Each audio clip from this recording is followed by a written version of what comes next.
DFO Morena द्वारा यह एक मिसाल पेश की है और अधिकारियों के लिए यह प्रेरणा की विषय है। जिस देश में हम महिला सशक्तिकरण की बात करते हैं, उस देश में यदि महिलाओं के साथ गलत व्यवहार हो, चाहे वह विभागीय कर्मचारी ही क्यों ना हो, तत्काल नौकरी से बर्खास्त कर देना चाहिए, तभी महिलाएं रह सकती हैं।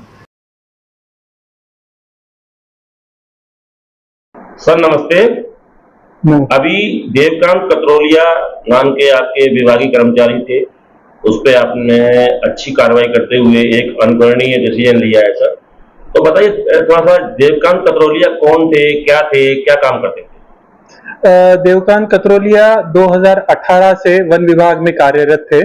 वो सहायक ग्रेड 3 के पद पर कार्यरत थे और वो बाबू का काम वन मंडल में किया करते थे।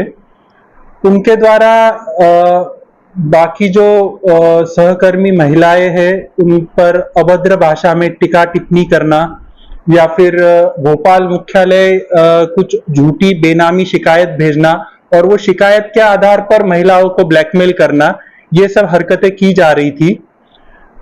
इसी कारण जब महिलाओं ने हमसे आकर उसकी शिकायत की तो हमने तत्काल प्रथम दृष्टया दोषी पाए जाने पर अगस्त 2023 में उनको निलंबित कर दिया था। साथ ही इसकी जांच पुलिस को दी थी।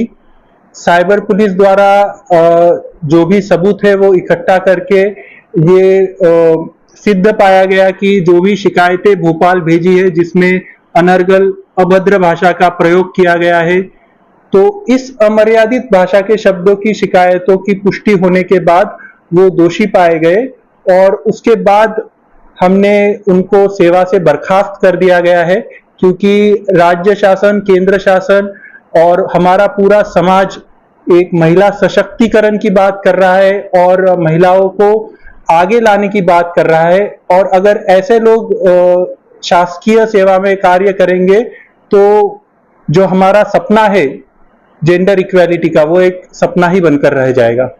सर देवकांत कतरोलिया जी मतलब जो कितने 18 में यहाँ मुरैना में लगे थे या उसके पहले सेवा में थे, ऐसा कब का उनका रिकॉर्ड है?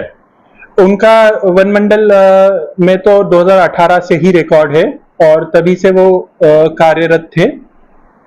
देवकांत जी का जो महिलाओं के साथ में जो व्यवहार बताया गया है, बड़ा अशोभनीय व्यवहार बताया गया है। देखो कितनी महिलाएं इनसे मतलब प्रताड़ित थी?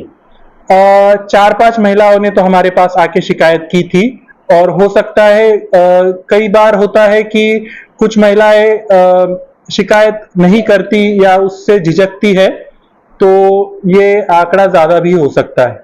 अभद्र व्यवहार में उन्होंने क्या गाली गलौज का प्रयोग किया या अश्लीलता का प्रयोग किया, ऐसे क्या कार्य किए थे उन्होंने?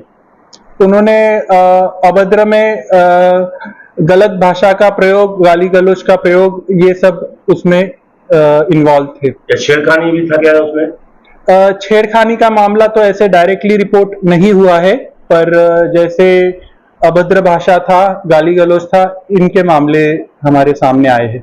सर आपने बहुत अच्छा डिसीजन लेके बर्खास्तगी की है, इससे समाज में क्या संदेश जाता है महिलाओं की सुरक्षात्मक वातावरण स्थिति बनाने में?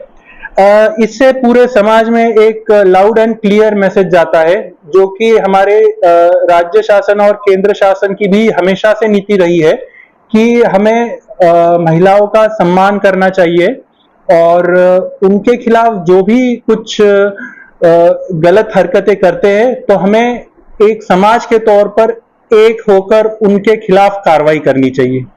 जी sir, thank you. Thank you.